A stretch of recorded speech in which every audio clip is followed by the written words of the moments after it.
Long here. It's good to see you, Billy Pang. Good to see you. Colin. Hello. Good to see you all. My name is Bob Stroya, and and we have a Kostas Mangakis, the MPP from 2011 to 2015. Yes, I'm the my member of Parliament for Richmond Hill. Thank you. Thank you so much. I really appreciate that.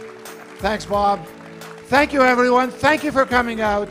What a beautiful evening. What energy in the room. So nice to see so many people from the Conservative family here joining us today. Reverend Fathers, thank you so much for welcoming us here. It's wonderful to be here. It's so nice that anytime I come here, I feel like I'm at home, and I'm sure so does everybody else that's in the room here with us today. Kostas, let's talk about 2019. Kostas is going to be running for us again, and I'm going to vote for him again. In 2011, I voted for him. He was a member of Parliament. We will make sure, I will make sure, we all will make sure Kostas is next member of Parliament for Richmond Hill. Thank you. Thank you, Bob. Thank you. You know, ladies and gentlemen, the 2015 election in York Region, one guy made it through and really, really strong for us. The one and only Bob Soroya. I'm delighted to be here with my good friend, the Member of Parliament, for this very riding that we're in right now. Kostas, thank you so much. One thing, and you and I, many of our friends are the same. One thing put you on the top is simple hard work. And in 2019, we want to make sure all our MPs, MP candidate, the 75 ridings and GTA, we're going to work together. We want to make sure they win 2019. So we make sure Andrew Scheer is our Prime Minister for 2019. Absolutely. But for us to get there with this excellent slate of candidates that is coming very soon to be completed under the dynamic leadership of Andrew Scheer, I'm sure we'll get there. But to get there, we need the support of all the folks that are in this room. Thank you so much. We can't do it without you, ladies and gentlemen. Thank you for being here. You're our voice out there. You're our ambassadors. And here you are tonight on this beautiful Friday evening after a stormy day. You notice, as soon as the event was coming together, the sun started coming out.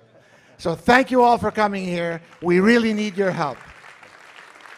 Again, thank you so much. We have so many other candidates. The nominated candidates are here, as well as many of going to be nominated, just a matter of time. And Kostas, let's go with introduce some of the people we are here. Yeah, we're delighted tonight to have all of you here. But there are some distinguished guests that I would like to introduce to all of you today. First of all, from the Senator of Canada, we have the Honorable Selma Atulajan. She's our Senator. Thank you so much, Senator, for being here with us today. Member of Parliament for Oshawa, Colin Carey, is here with us today. Colin, thank you so much for being here today. From our provincial parliament, you know, we had such a huge victory on June the 7th, and we're delighted to have such a strong majority progressive conservative government in the province of Ontario. Here with us today, we have Billy Pang, the member of the provincial parliament for Markham Unionville. Also with us, we have Sharef Sabawi, the member of the provincial parliament for Mississauga Erin Mills, the first Coptic member of parliament, provincial parliament in the province of Ontario. Thank you, Sharif, for being here with us today.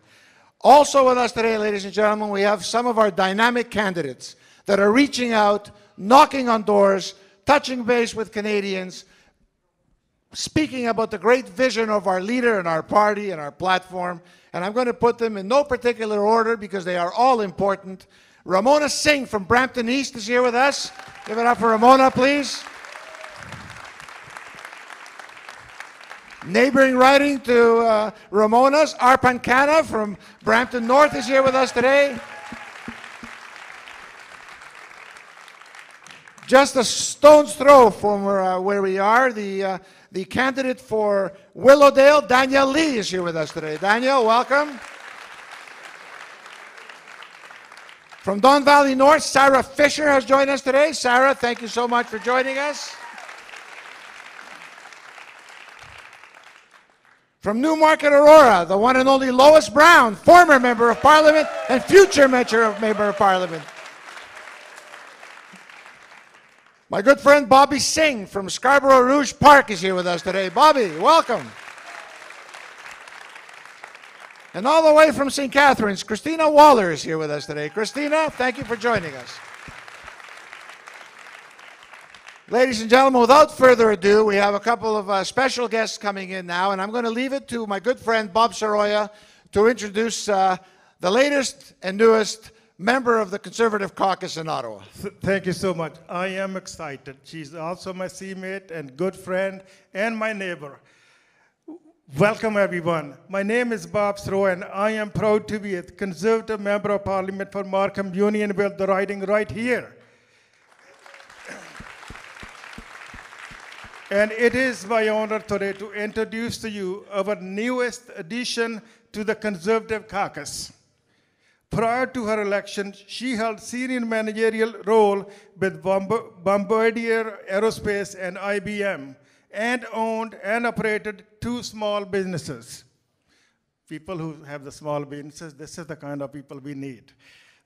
She also served on Joint Government Industry Committee and Aerospace Industry Association of Canada, the Women in Aerospace Association, and the Ontario Aerospace Council.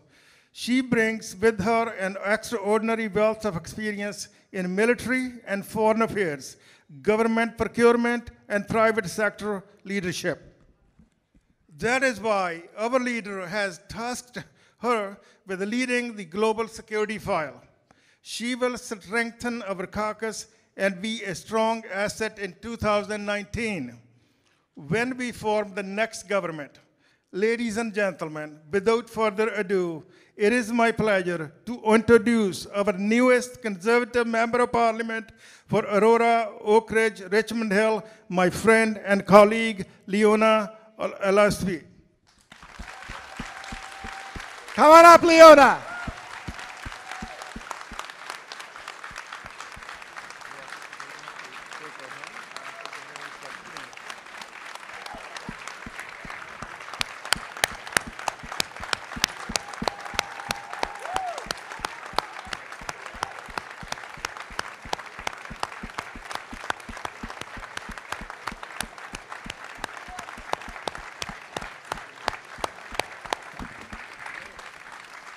Wow.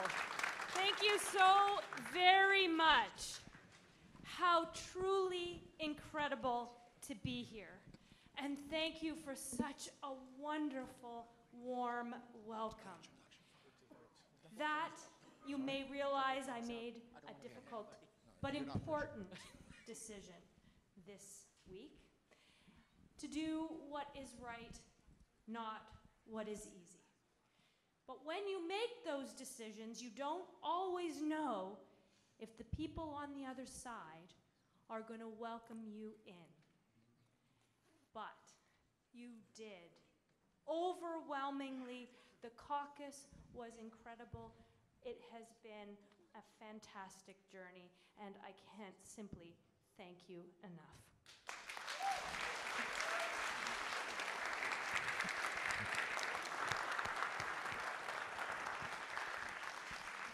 A political party is only made up of the people who are in it at the time and what the country needs at the time.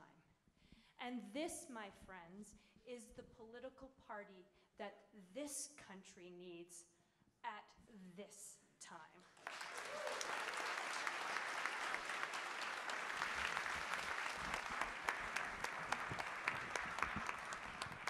And this country needs strong federal leadership.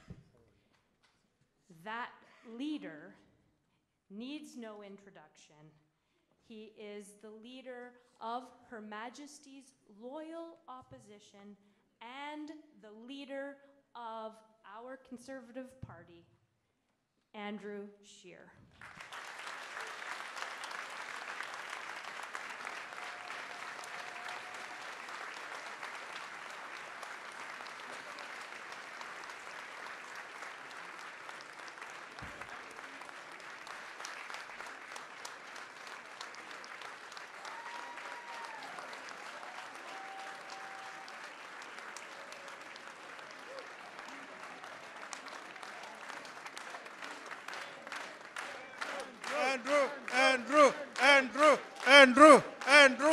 Andrew, Andrew, Andrew, Andrew. Andrew, Andrew, Andrew.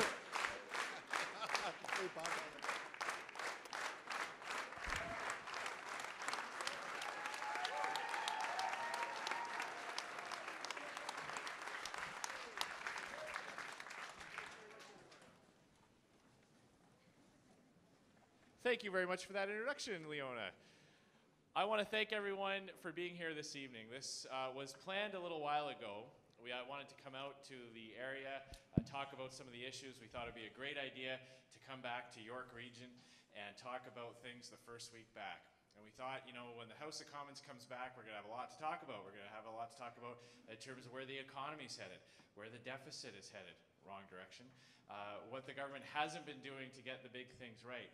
And then we thought, as we got a little bit closer, you know, what else can we do? What else can we do to just talk about issues? We'll take some questions. And then Leona joined our team. We thought, well, this is a great opportunity. Let's bring Leona out, introduce her to everybody, and thank her for coming aboard.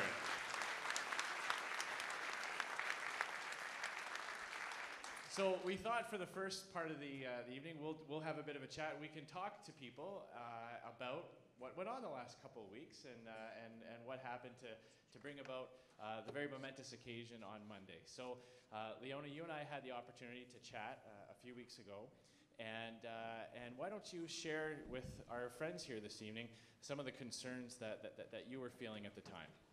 Well, thank you very much. And in actual fact, this is something that people say, well, what was the one thing? What happened over the summer? And for me, it wasn't simply one thing. I don't know if you know, I was a member of the Canadian Forces, and when I became an officer, I swore an oath to serve and defend the country. And then, when I became a member of Parliament, I also swore an oath to serve again and represent the constituents of my riding. And I felt that it was my responsibility every single day to ask myself, am I doing the most that I can for the country and for the people that I represent? And so over the last 3 years, there's been a culmination of things, from tax reform to, or lack of it, to employment reform, to comprehensive foreign policy, to defense and security, that have caused me to be deeply concerned about the direction of the country. But that simply told me that I wasn't happy with where the current government was going.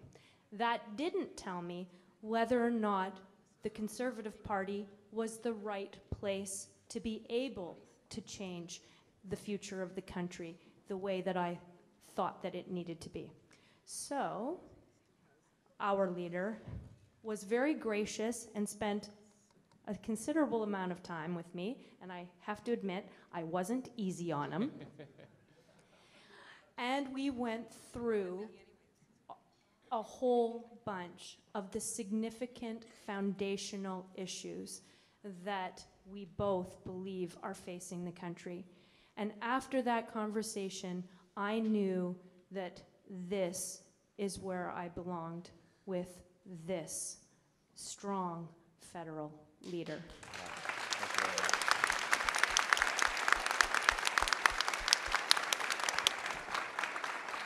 Well, thank you so much for that. Let's talk a little bit about yourself, because you mentioned you had a distinguished career in the armed forces. You in the Air Force, the RCAF. You were a captain. That's right. I was. And some of your responsibilities were specifically around procurement, getting our women and men in the armed forces the tools they need to do the job. And what have you seen with where this government's priorities are at when it comes to procurement, based on your knowledge, your firsthand knowledge in the Air Force? Well, there's sort of two primary things. One, are we getting the right equipment to modernize our military?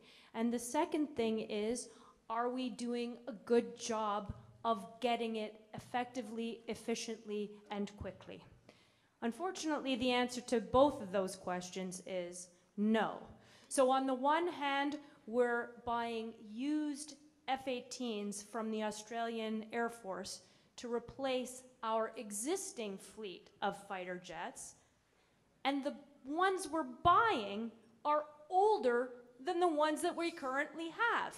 So my husband was a fighter pilot in the Canadian Forces, and he flew the current F-18s, and I can assure you that he doesn't, and neither do I, and neither do a whole bunch of people in the military, think that used 40-year-old airplanes from the Australian Air Force, which incidentally, they've decided not to fly anymore, is not what addresses the capability gap in our military. And the process, we've got all kinds of programs in the military that are far behind on schedule, and we have 30% of the defense procurement budget going unspent. These are significant challenges which are preventing Canada from having the military and the defense and security that this country needs. That is exactly right. That is.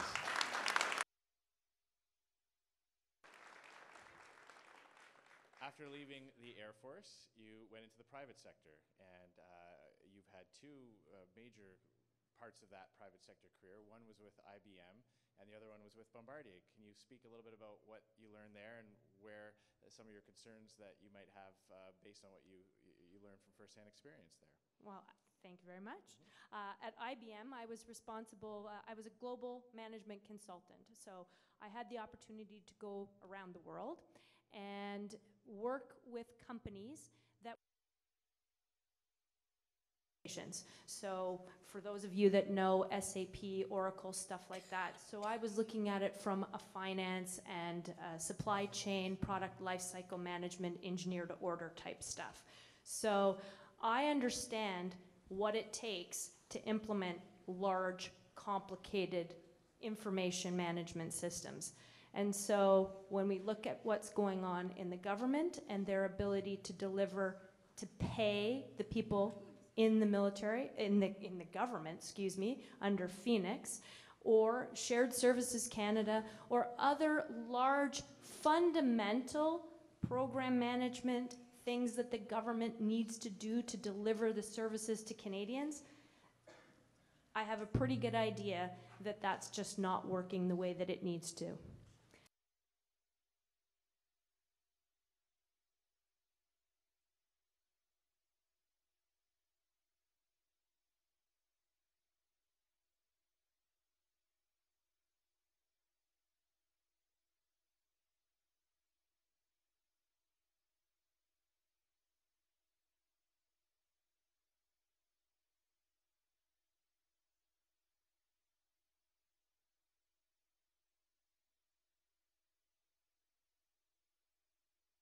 Understand how both Canada and other countries compete to be able to have that work in Canada.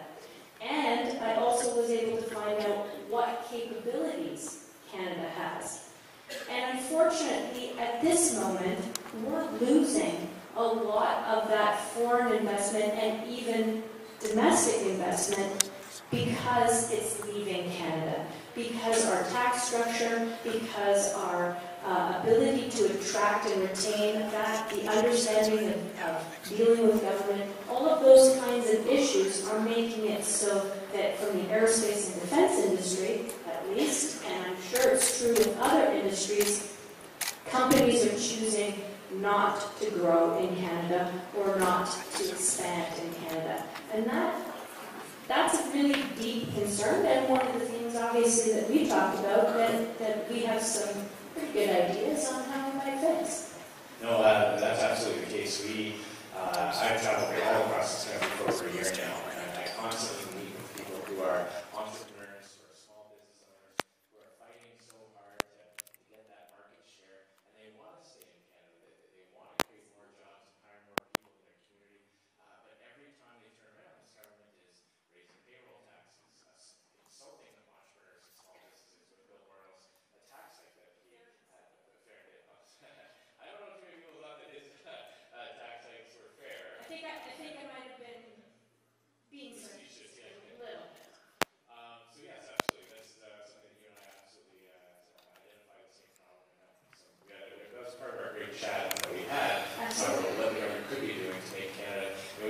word competitive a lot, but we need to kind of go beyond that. So what does that actually mean? It means every day people make decisions.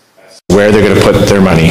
Boardroom tables, shareholders, small business owners say, am I going to add on to this thing? Am I going to run a second line? Am I going to buy a second location and expand? Every day that those decisions are made not to do it in Canada, it's because we're not competitive because they see a better opportunity somewhere else. But I've also heard people though say that that has nothing to do with the government. But I think that we really that the government has a fundamental role in setting up the foundation that does set the conditions that support that. And taxes and employment and clear and open processes for foreign investment, all those things are critical. So the government absolutely does have a role. Yeah. Well, I know we want to get to some questions. I see Bob's giving me a signal there. We've got lots of people who have expressed interest. I wanted to ask you one quick question before I throw it to Bob, just very briefly, if you can tell us, because we spent a couple days in Ottawa together with our team introducing you, but then I went off to Winnipeg and now Toronto. Just if you can speak to very quickly, what's the reaction been in your home riding? What are people telling you as you call them back and talk to people who want to know how you came to this decision? What's the reaction been like? Well, you never know what the reaction is going to be. And so you hope it's going to be positive. But I truly couldn't have imagined just truly how positive it has been, because I hadn't realized that there were so many people. I mean, my constituents have been telling me over the summer and quite some time that they were concerned, but it wasn't really until I made this move that they came and they said, we're worried about all the same things that you're worried about. And that's why we're so glad when we heard that speech, that you actually get it and are willing to do this for us to be able to set us on the right course. So please tell the leader that he did a good job by convincing you to come over. Thanks very much. All right.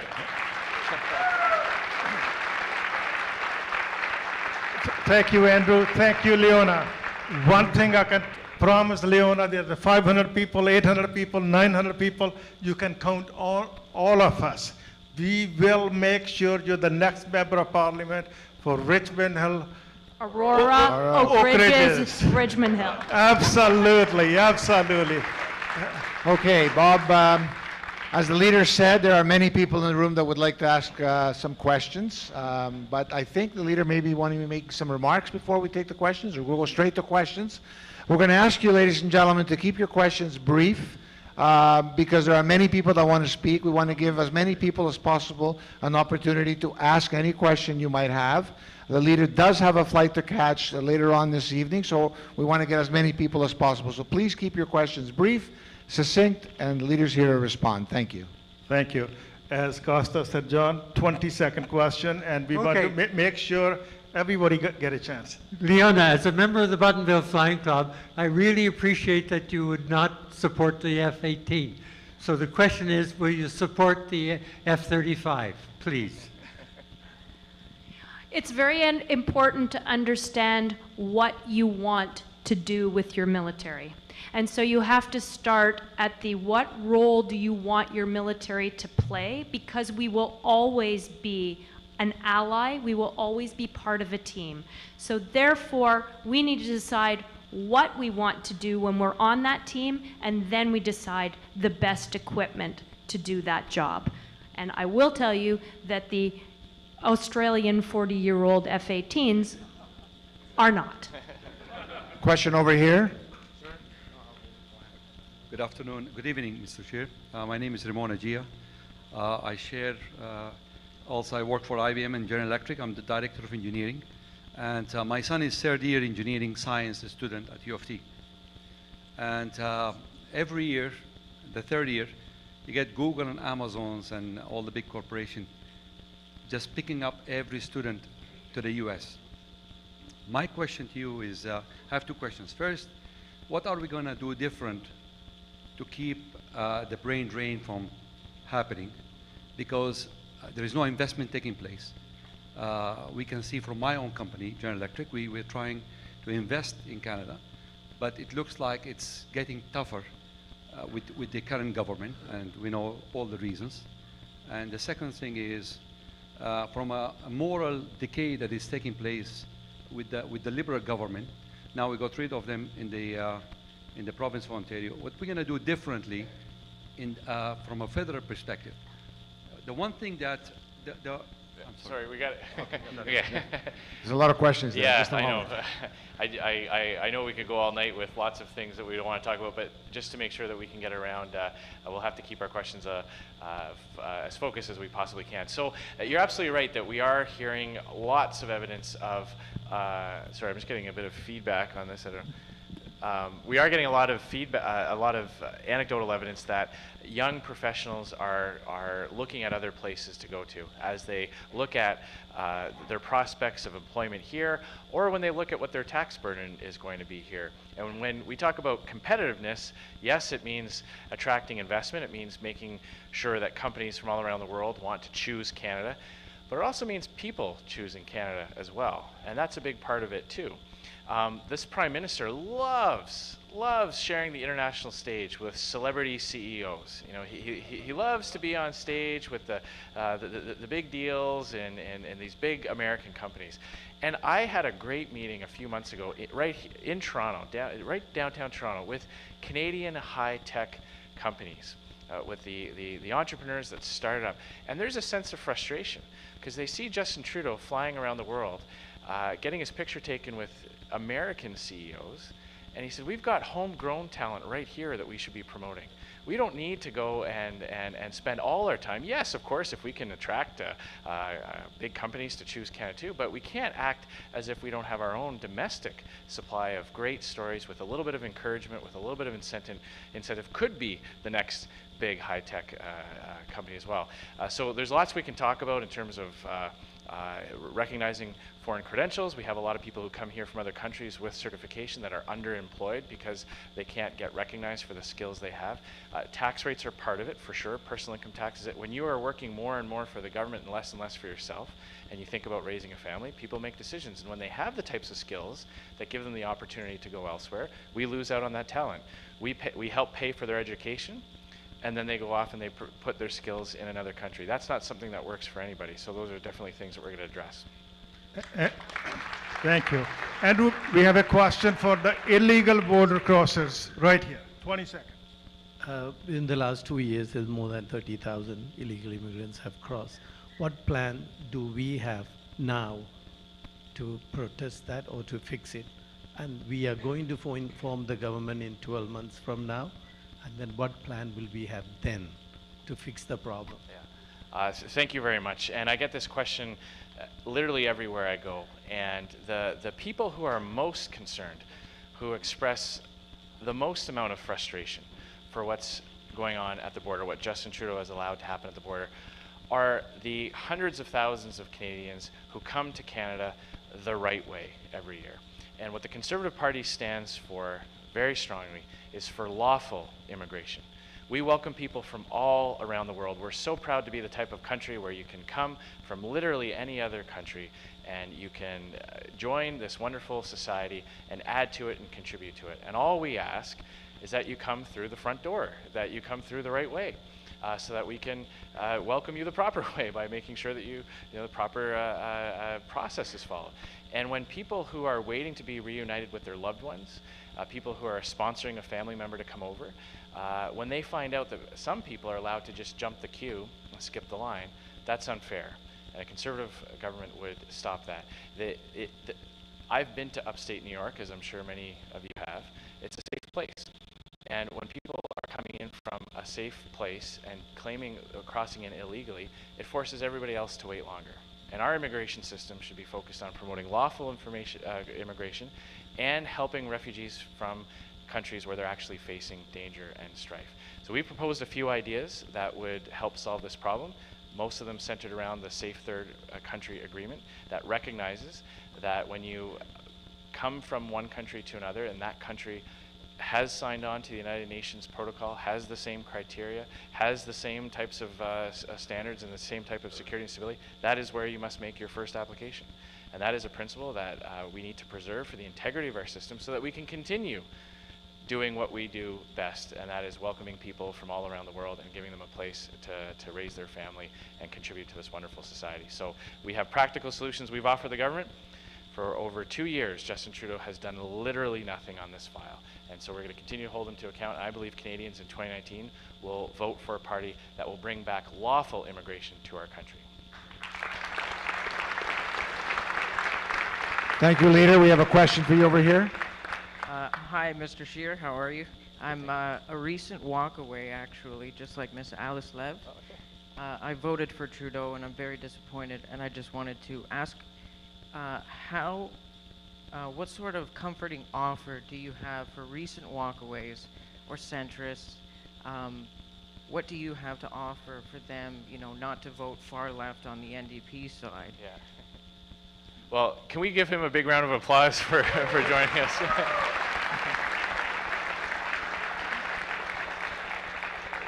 The first thing we can offer you is a warm welcome, the same way that we welcome Leona. Our party is a big tent party. We have lots of different kinds of conservatives. There are people in this room, I'm sure, that represent different types of conservatives.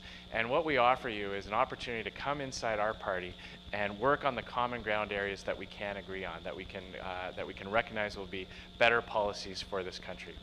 We have an excellent record every time we're in government of growing the economy, of enhancing our society, of making Canada an even better place than when we found it. We're all inspired by that. We all of us in Parliament, we all come to try to make Canada be better tomorrow than it was today.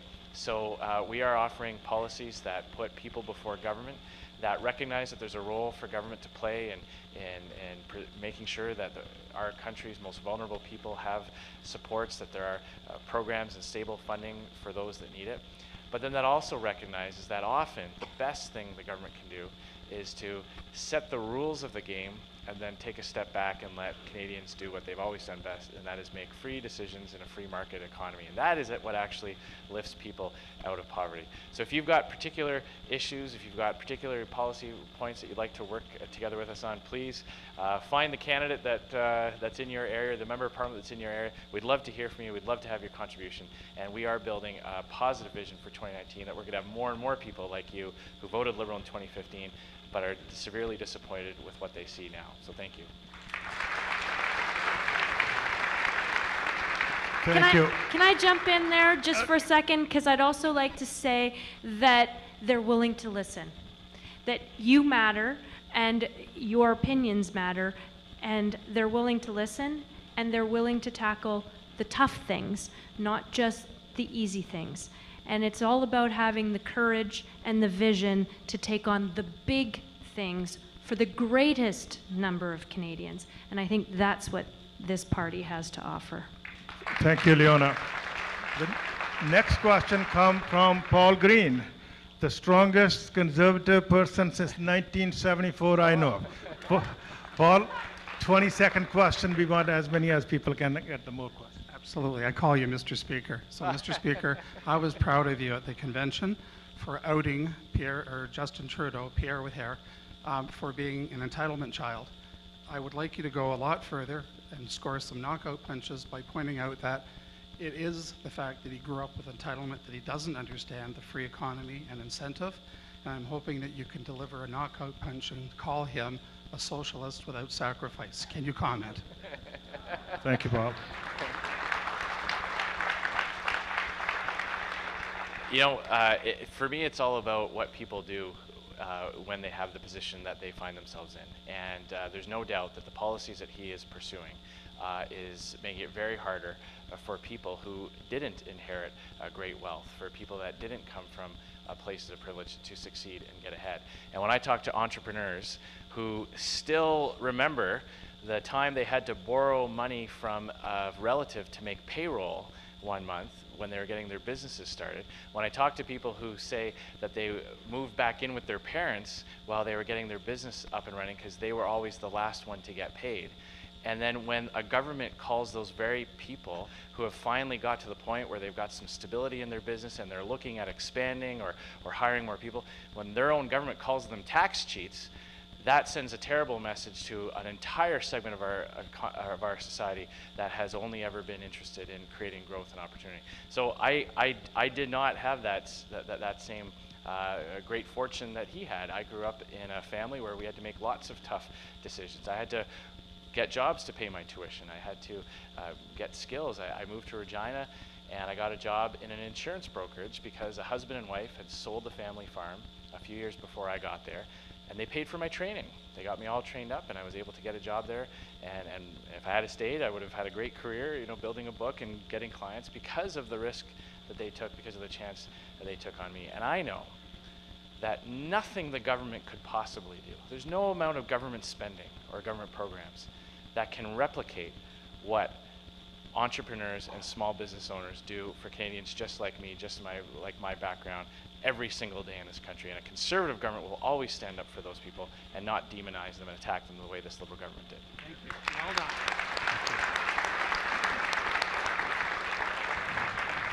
Leader, we have a question over here. Hi, Andrew. It's Larry Berman. I'm president of the Thornhill EDA under our wonderful MP, Peter Kent. Over the last year, we've had a couple policy discussions. You might agree, you might not, but I think we lost the last election because we lost the youth vote. And I think one of the most important issues on the side of the youth is the environment. I don't think it's simply good enough to say, let's get rid of the carbon tax and cap and trade. What are the Conservatives going to do to meet our Paris commitments? I agree 100% that it's not going to be enough to just say that we're against the carbon tax, but allow me to say that we will repeal the carbon tax. I just want to make sure that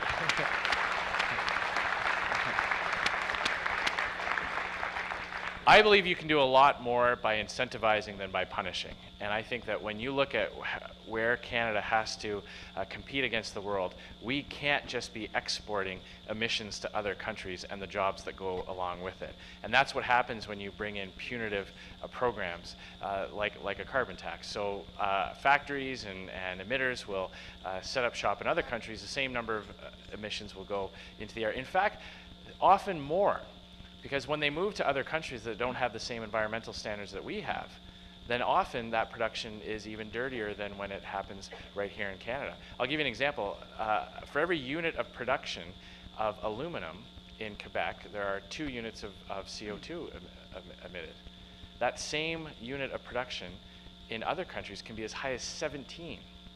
So by ensuring that companies make that aluminum here in Canada, with our access to clean energy, we can actually do more to reduce global emissions by expanding that here in Canada. So I know a lot of people have said, okay, well, where's your plan? Where's your plan?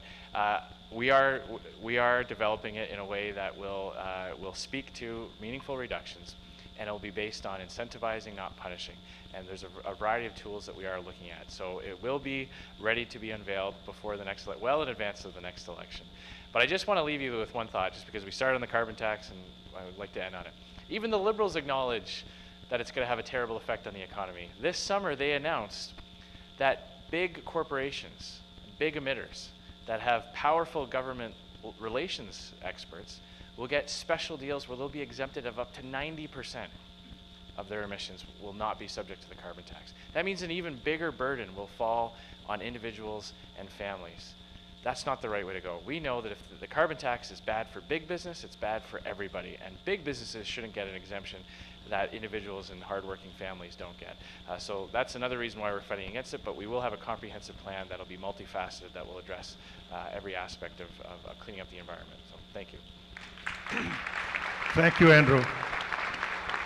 The next question is here from Scheer. Yeah. Hi. Yeah. 20 seconds. Okay. Yeah, my name is Scheer. Thank you, Andrew, for coming here. My question is very brief.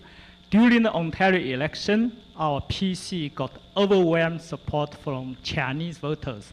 According to this web survey, which is based on 4,550 respondents, 83% Chinese people, they said supported PC. So my question to you is, for our party, the Conservative Party of Canada, what kind of plan are you going to take to maintain and even promote this kind of support from Chinese community? Thank you.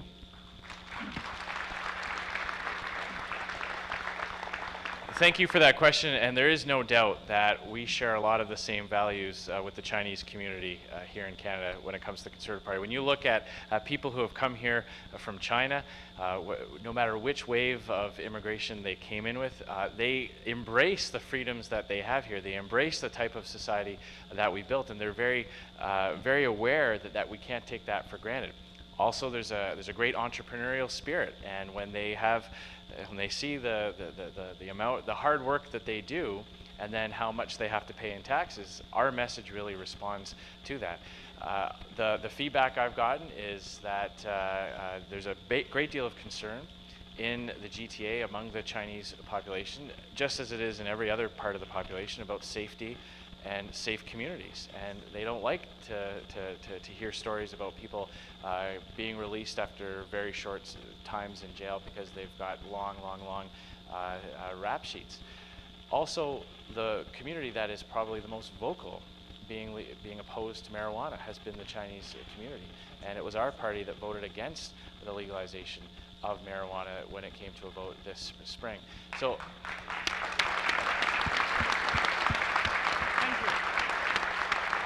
So I believe the key for us is to make great relationships with members of the Chinese community, make sure that our message is getting out. And that means finding the right people to carry the message. It also means some practical things like making sure that we're speaking to people in languages that they understand, and that we're promoting our policies on things in the types of places and in the types of media that people in the Chinese community are watching. And that goes the same for every community. You know, we enjoy great support from lots of different types of backgrounds. That is the great thing about the Conservative Party, is that it doesn't matter who you are, where you're from.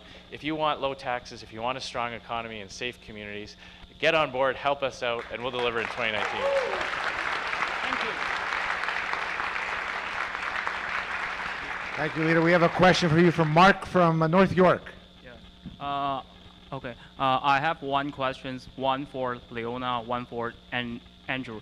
For Leona, why did you choose Conservative Party of Canada as your new team? Why not People's Party of Canada? And for Andrew, how could you cope with the possible impact from People's Party of Canada? Thank you. People's Party of Canada. I have a great deal more in common with the Conservative Party of Canada.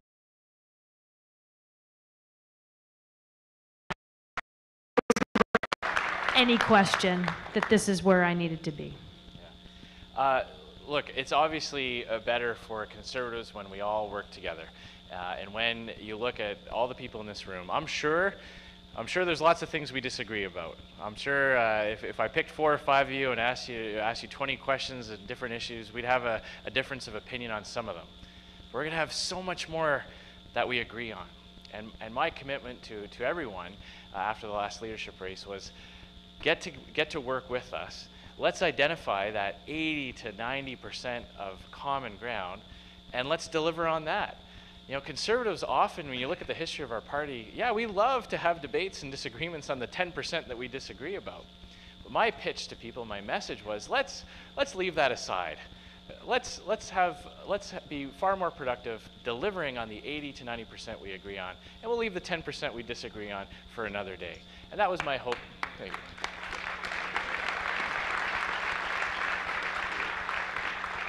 But I really do believe that people who are perhaps looking at that will say, what's the need for another party?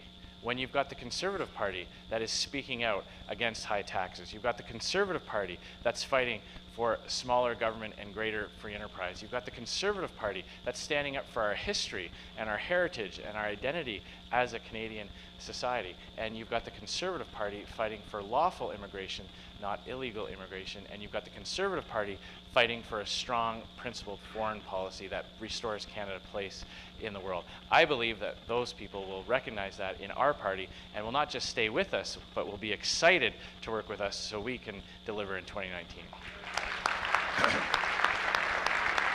Thank you, thank you, Andrew. If I can make some comment with this one, any party is the People's Party or any party is based on me, would not go anywhere. I have next question from Tom from my riding right here. Tom, here we go, 20 seconds. Mr. Scheer, thanks for coming. I'm currently a candidate for Ward 2, which we're in for Markham, and the marijuana, the illegal border crossers, unfortunately I've had to rephrase my question twice. So thank you for answering those, and thank you for those who asked them. It's a big issue when I'm door knocking. So going to my third question, it seems that liberals get in, taxes get raised, conservatives, we're working hard for 2019, they'll bring them down, but it's obvious what's going on down south, that companies are trying to get pulled to the Carolinas, Florida, Texas. Come here, bring your company, bring your shop. We'll give the family business, we'll give you guys green cards and get you set up. Have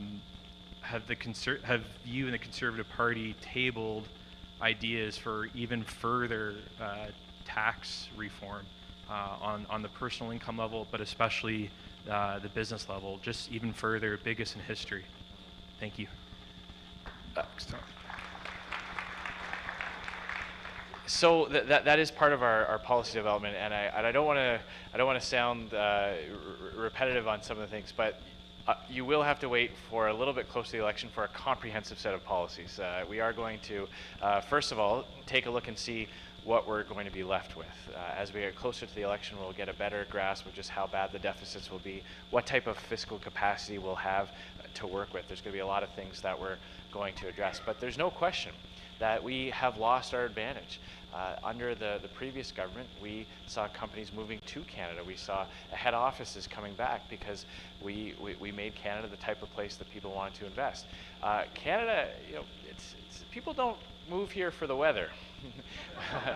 It's challenging to move to Canada, to live here. We have to compete on so many different levels with lots of other countries around the world, and we have to have something to offer.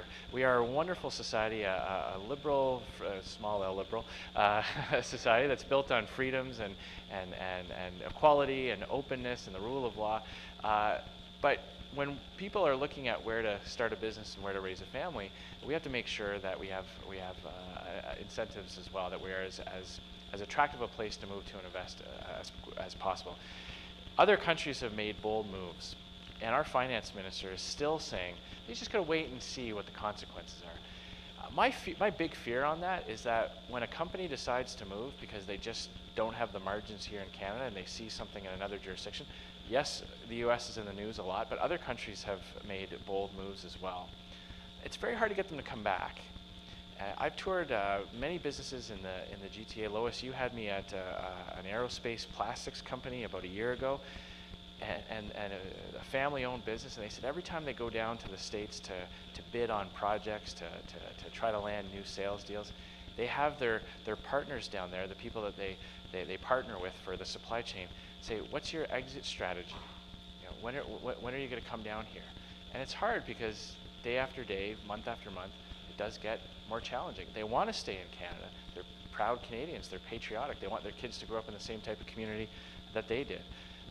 But when you have a government that is not only not taking action to keep up, but actually making things harder by raising those taxes, then they just feel like they've got it coming and going both ways. So we're going to have some very bold, innovative strategies Leona talked about comprehensive tax reform. That's what was promised in 2015, but I don't think anybody thought, the gentleman who said that they voted Liberal in 2015, Leona, I don't think anybody thought that meant demonizing small business owners and calling them tax cheats. So our tax reform will actually speak to growing the free market and private enterprise, not punishing it.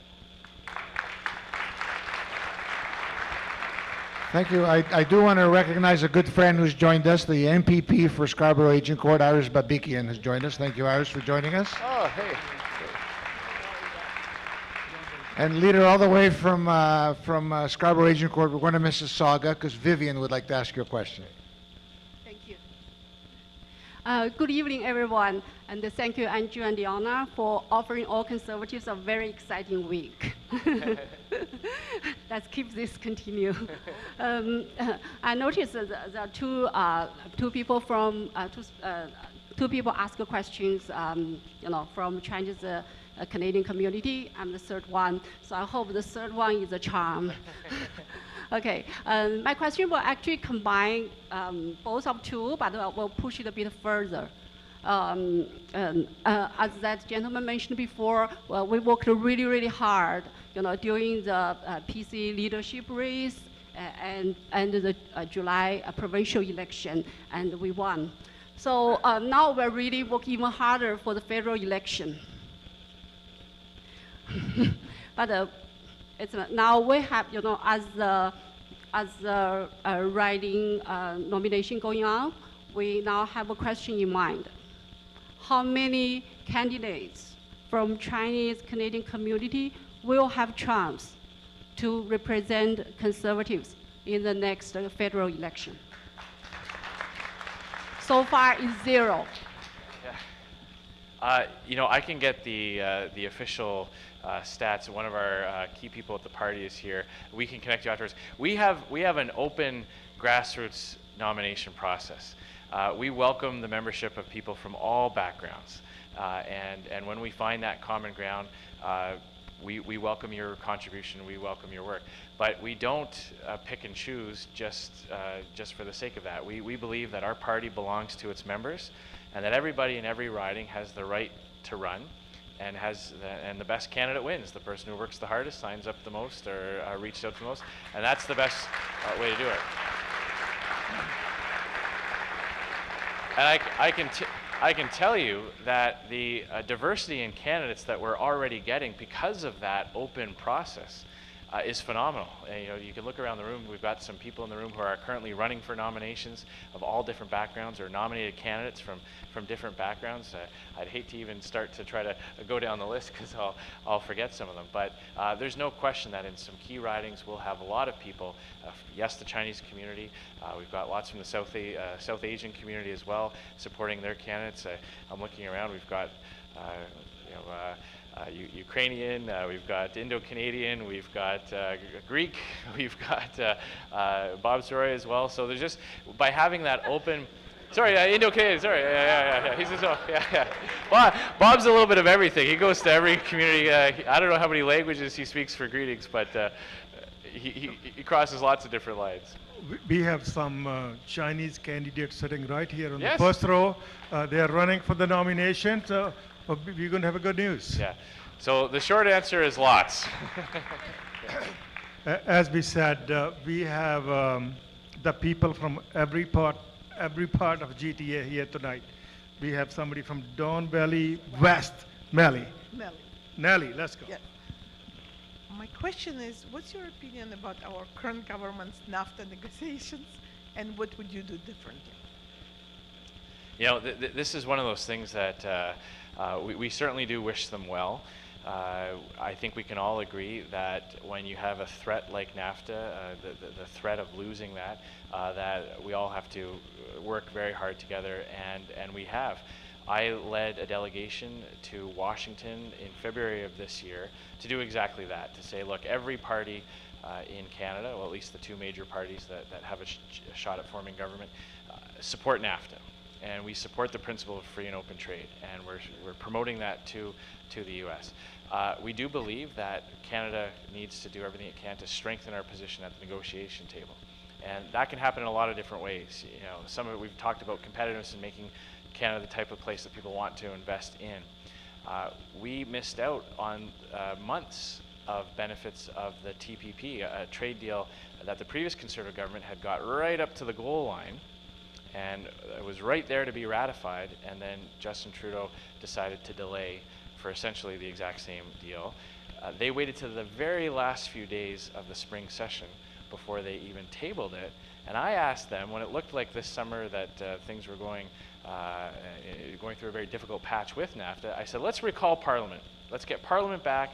Let's ratify the TPP so we can diversify our trading options, because I do believe that would, again, give us a bit more leverage at the table when our counterparts see that we've got access to all these countries in Asia now. That would strengthen our position. Justin Trudeau didn't want to come back from summer break to do that. We were ready to go. He wasn't. So now we find ourselves, it's before Parliament this week.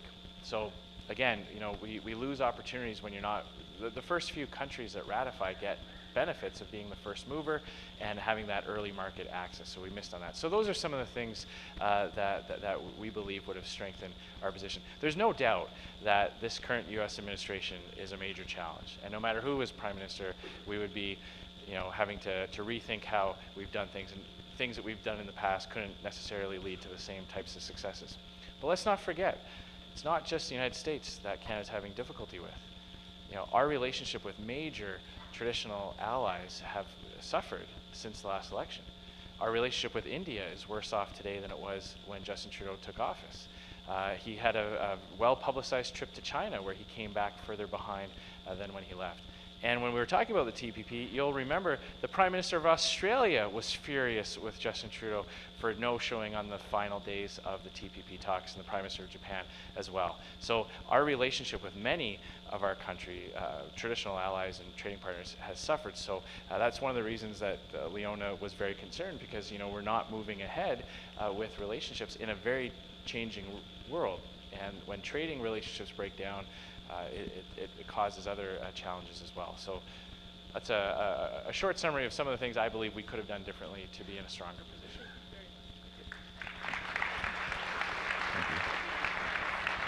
Thank you, Leader. Back to Mississauga, from the great riding of Mississauga Streetsville. We have our friend Zamal here with us today. Zamal. Thank you very much, Leona, Andrew. Thanks for being here. This is exciting. My name is Zamal White. I'm seeking a nomination in the Mississauga Streetsville riding, so looking forward to that. And my friend here started to ask one of the multi-questions. It was a compound question, so I'll just take the last part. And he spoke about moral decay, but it's really around the social fabric. So I'm a faith-based, I'm a Christian, and one of the main things that really let me even step up to run as a candidate, because it wasn't something that was in the ballpark even 6 months ago. But on the provincial side, my pastor asked me to step out and start a social action team to really bring the congregation. It's a large church in Mississauga, over 2,000 people.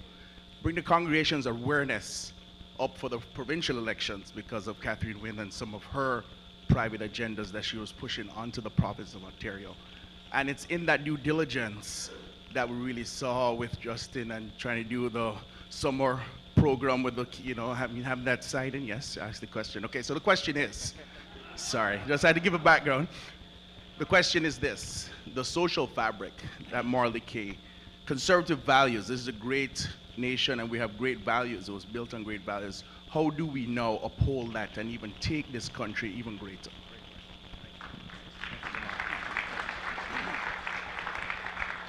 Well, I believe that it starts with practicing true tolerance and true respect for diversity. And that respect for diversity has to include diversity of belief, diversity of opinions. And that is why it is unacceptable that a Prime Minister would impose his own personal values on Canadians. And what we saw with the summer jobs attestation was a complete violation of one of the most fundamental charter rights that we have, and that is the right to have a different belief, a different opinion on something, whether it's based on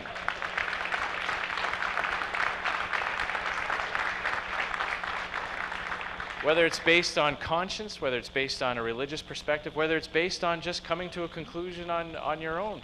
You have the right to express that, and the government doesn't have the right to tell you that just by having that belief makes you ineligible to receive program spending from the government. And we're seeing now, the data has finally been released, the number of groups that had nothing to do with advocacy, that had nothing to do with trying to change laws, that were providing services in their community, summer camps or job training, in some cases welcoming refugees from around the world.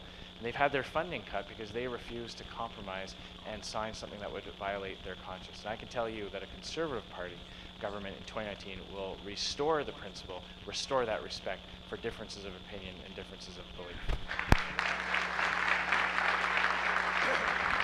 Thank you. We will have 4 more questions.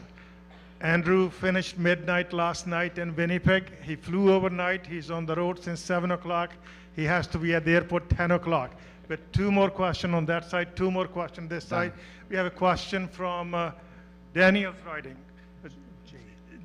Jay, here we go. Question about the economy. Let's go. My name is Jay. I just want to, first of all, to thank you for coming here, Andrew, and I wanted to welcome the new member in our party.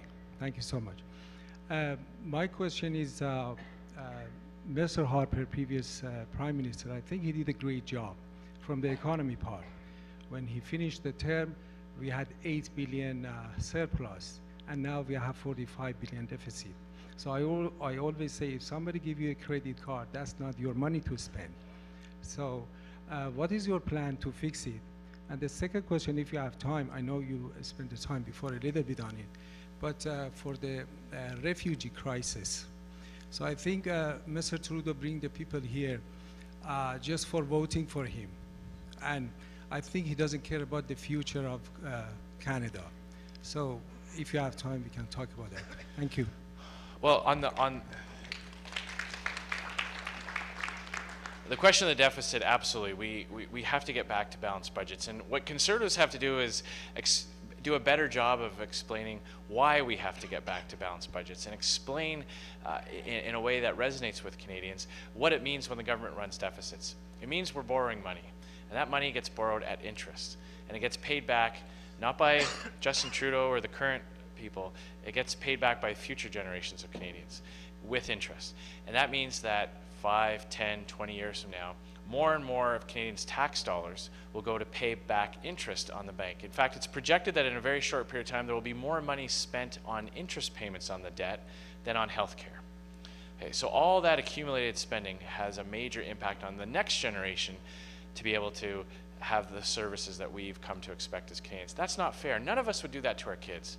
Nobody in this room would rack up a bunch of spending and leave a big credit card bill for their kids. You want your kids to have a better quality of life. You want to leave them assets and not a mortgage, you know. So we are identifying a lot of wasteful spending already. We've got a list of programs that are not getting anywhere near the return that the government said they would. There's a lot of spending going on, there's no doubt about that. But what we hear from people is that it's not helping them get through the end of the month, that people are ending the month treading water. And we need a government, if the government's going to spend money, we need to have a direct link to the benefit that it's giving Canadians, not just spending money for the sake of spending money. Now, on the refugee side, there is no question that privately sponsored refugees have a better success rate than government-assisted refugees. And that is why the Conservative government increased the capacity for private sponsorships. We brought in a lot of innovative ways for groups to get together, faith-based groups, groups of 5, the sponsorship tools that were available to people who wanted to help.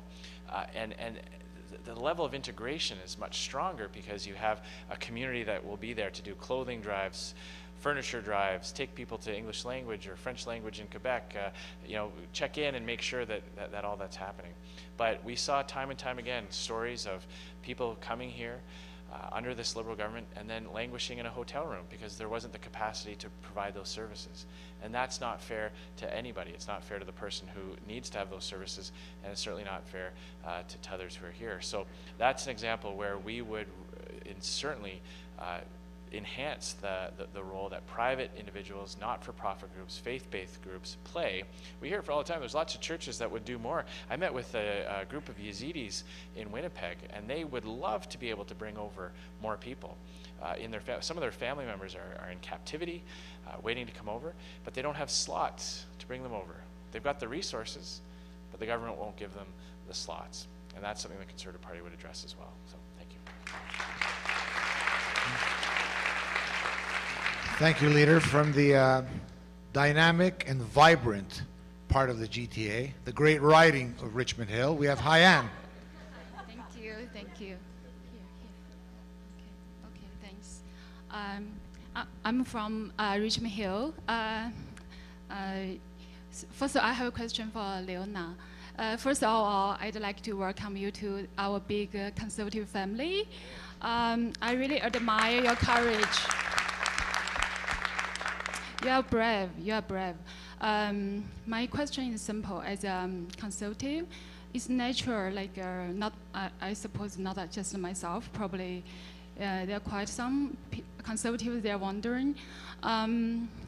So you changed the party, right? So how would you what would you do and how would you do it to convince the people, to convince the conservatives in your riding? You can represent them, right? So we want the conservative to win next year.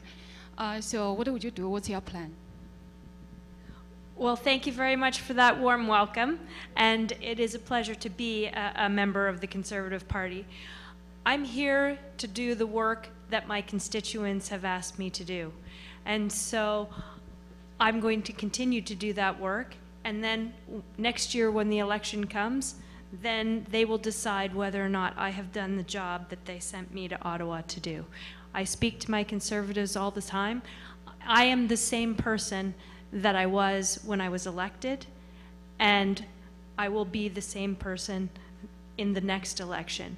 The problem was that who I am, what I had campaigned on, and what my constituents had asked me to do in Ottawa was no longer aligned with the current government, and that's why I had to change political parties. But I'm still the same person, and I'm going to still fight for the things the constituents have asked me to do. Thank you. Thank you, Leona. We have a 10-second comment and one last question. Let me say this. We have a question with one there and one here. Yes, that's but I what's have left. some quick comment. Costas, myself, and everybody else is going to be here. Anybody have any questions, suggestions, advice? You can keep us as long as you need, but Andrew has to go in the next 5 minutes, 6 minutes. He has to be at the airport 10 o'clock. A quick comment here, then a question. That's it on this side. So I originally wanted to ask about summer job funding, but the gentleman from Mississauga Streetsville already asked. So I will only say that keep up the good job of stopping Trudeau from using our money and give it to people who only to people who agree with him. And I will yield my time to the gentleman behind me. Here we go. Thank you. Thank you very much, Mr. Scheer, and very happy to be this close to you. I've been a big fan way back from the beginning when you were Speaker. I confess and I apologize that I voted Liberal in the last election because there was a positive vision that he was showing, and that's why I'm so happy that you are using a positive vision for Canada moving forward. My comment and question is just, as a Canadian, I'm truly embarrassed that a pipeline cannot possibly be built for crossing a border in this country, and I hope that there's a plan moving forward to address that problem. Thank you. So very quickly, because I know we're running out of time, on that, absolutely. First of all, welcome to you as well. And that really is part of our whole message this week with Leona coming over to our side. Leona is the embodiment of a feeling that a lot of people who voted Liberal in 2015 had. There's a reason why we lost the last election. There's a reason why Justin Trudeau won. A lot of people saw something and they saw a contrast that they liked at the time. But what I sense more and more is that people are not getting what they expected. In fact, quite the opposite. So we do have an opportunity if we present this welcoming image to people exactly like you and Leona and the other gentlemen, that we welcome you, we need you, and we want to work with you. So thank you very much for that. When it comes to pipelines, I think. When it comes to pipeline, I could go on, we could have a whole hour-long talk about pipelines. Let's remember that under the previous Conservative government, we got 4 major pipelines built, including expansion of a pipeline to Tidewater. So don't let them say that that it didn't get done. We did get it done, and we succeeded where they are currently failing.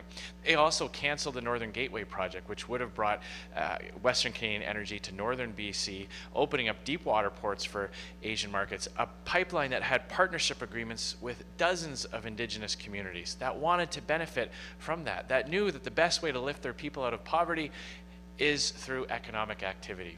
And they were all left out in the cold because of that decision. And the Prime Minister killed Energy East.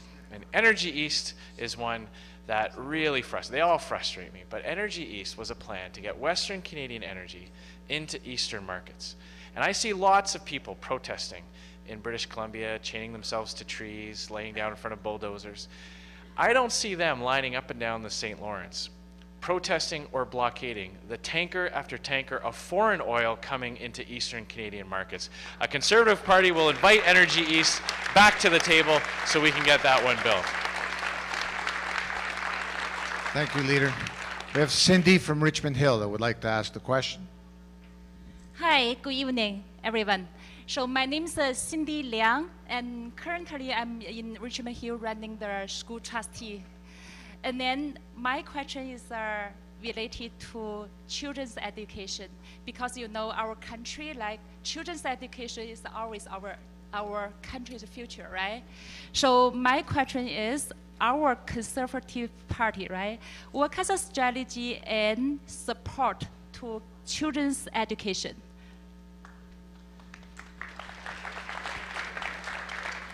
Well, when it comes to primary education, primary and secondary education, that does fall under provincial jurisdiction. And we are the party that respects the differences between approaches from different provinces. It's the right of provincial governments, and provincial voters hold their governments account on that issue. So a federal Conservative government doesn't prescribe or do that. But I can say that in approach and in principle, Conservatives do recognize that parents are the first educators, and that parents have the primary responsibility.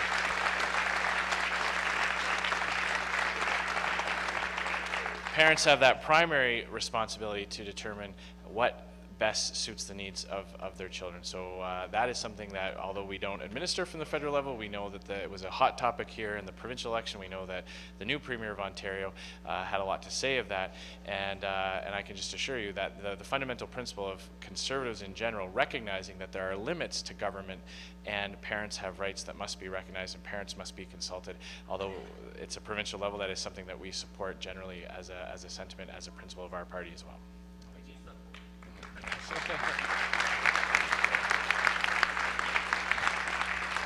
Thank you, Andrew. Thank you, Leona. And as I said, we are here. Everybody else is here except Andrew. Family's waiting. And anybody questions, suggestion, advice, anything we could do, pictures, whatever you want. We have the municipal people here, we have the provincial people here, we have the federal people here. We are always here for you. You can always count on it. Thank you. Can I just ask for one more round of applause for our co-host, Bob Soroya.